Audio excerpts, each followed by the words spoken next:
So we have these people in our lives. And these people show up and they say something in a certain way, and it doesn't make any difference if somebody else said it, we would just ignore it. All right? But they come along and they say this thing, and boom, off you go. And you're frantic, and you're mad, and you're angry, you're upset, you're worked up, you're feeling unworthy. So these people, to me, are your soulmates, you see. Because what they're teaching you at any given moment in your life is you haven't mastered yourself at this moment. You're not in charge of yourself.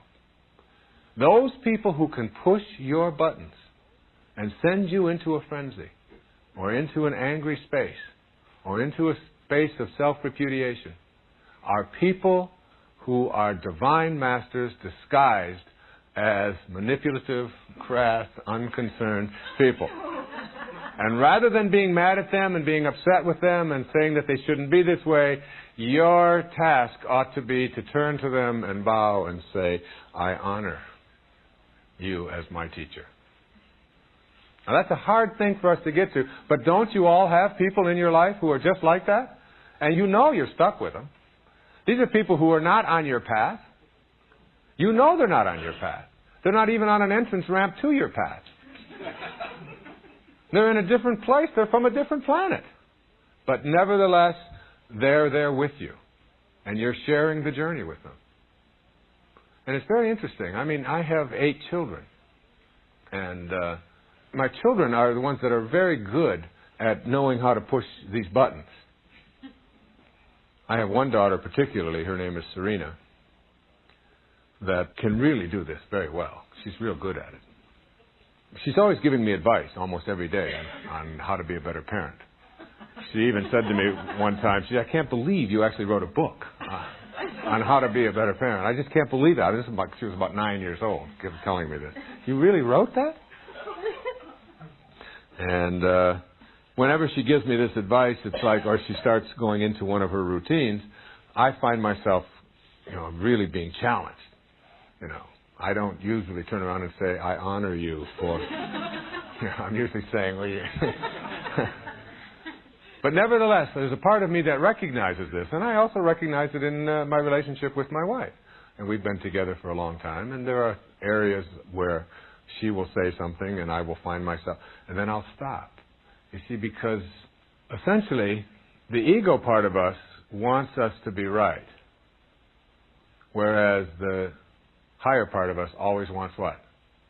Peace. That's all it ever wants. So it's like you have to really learn, if you're going to feel worthy of having something show up in your life, how to be peaceful. And the way to be peaceful in your life is to, in all of your relationships, when you have a choice to be right or to be kind, to just pick kind, to just choose to be kind at any given moment in your life. You are honoring that higher part of you, you feel peaceful, and you've let go of the ego need, which says, wait a minute, you're important. And you have to prove that this other person shouldn't have done that, and all of that kind of stuff. But Serena, I remember her telling me, she's great. She would tell me, giving me advice on how to be a parent. And one day I just had it with her. And I said, Serena, I said, it's time for you to stop telling me what kind of a parent to be, and stop blaming me for the kind of parent I am, and take responsibility yourself for the kind of parent that I am. And she stopped, and she assumed this pose that she always assumes with her hand on her hip, and her knee going up and down real fast. And she said, you want to run that one by me one more time? You want me? Is that what I heard? You want me to be responsible for the kind of parent you are? I said, exactly. She said, well, what are you talking about? I said, well, before you came here, you had a choice.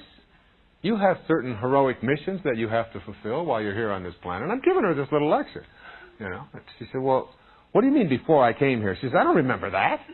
I said, well, your memory isn't anything that you should rely upon to determine whether this works or doesn't work. You don't remember being 4 months old and being in your crib and throwing up all over, but you did. You don't remember your dreams last night. You don't remember what you had for dinner last Thursday. Your memory isn't a good indicator of what it was. Just trust me, this is true. Before you come here, you choose your parents. You get to pick who your parents are. and you have certain lessons that you have to learn, and you picked me to be your father, and you picked Mom to be your mother, and you should stop complaining about the choice that you made. She said, I don't remember any of this. I said, well, forget about whether you remember it or not. She said, you're telling me that I chose you to be my father before I came here, and I had lessons to learn through you. I said, exactly. And you should stop blaming me. You should just take responsibility for the choice you made. She said, I must have been in a big hurry.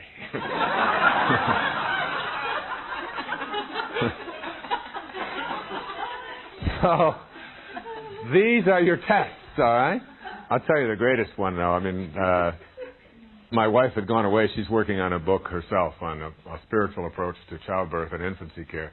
And she went away for a month, and I took over Mr. Mom for 30 days while she rented a house on Maui. We live in Florida. She was making sure she wasn't coming home on weekends, like I do. And kids, I mean, they really are your challenge. They are the real ones that challenge your worthiness to receive anything.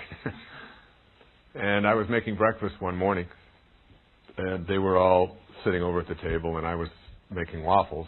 And so I'm at the toaster in the back, and and the children are behind me, and all of a sudden I hear my 13-year-old daughter, who is Summer, saying to my 11-year-old, Serena,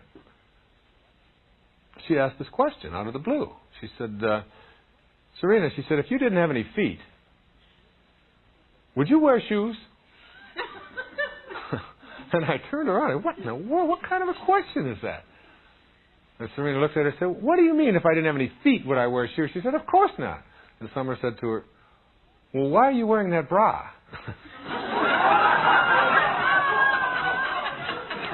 So, I'm telling you, they can be tough.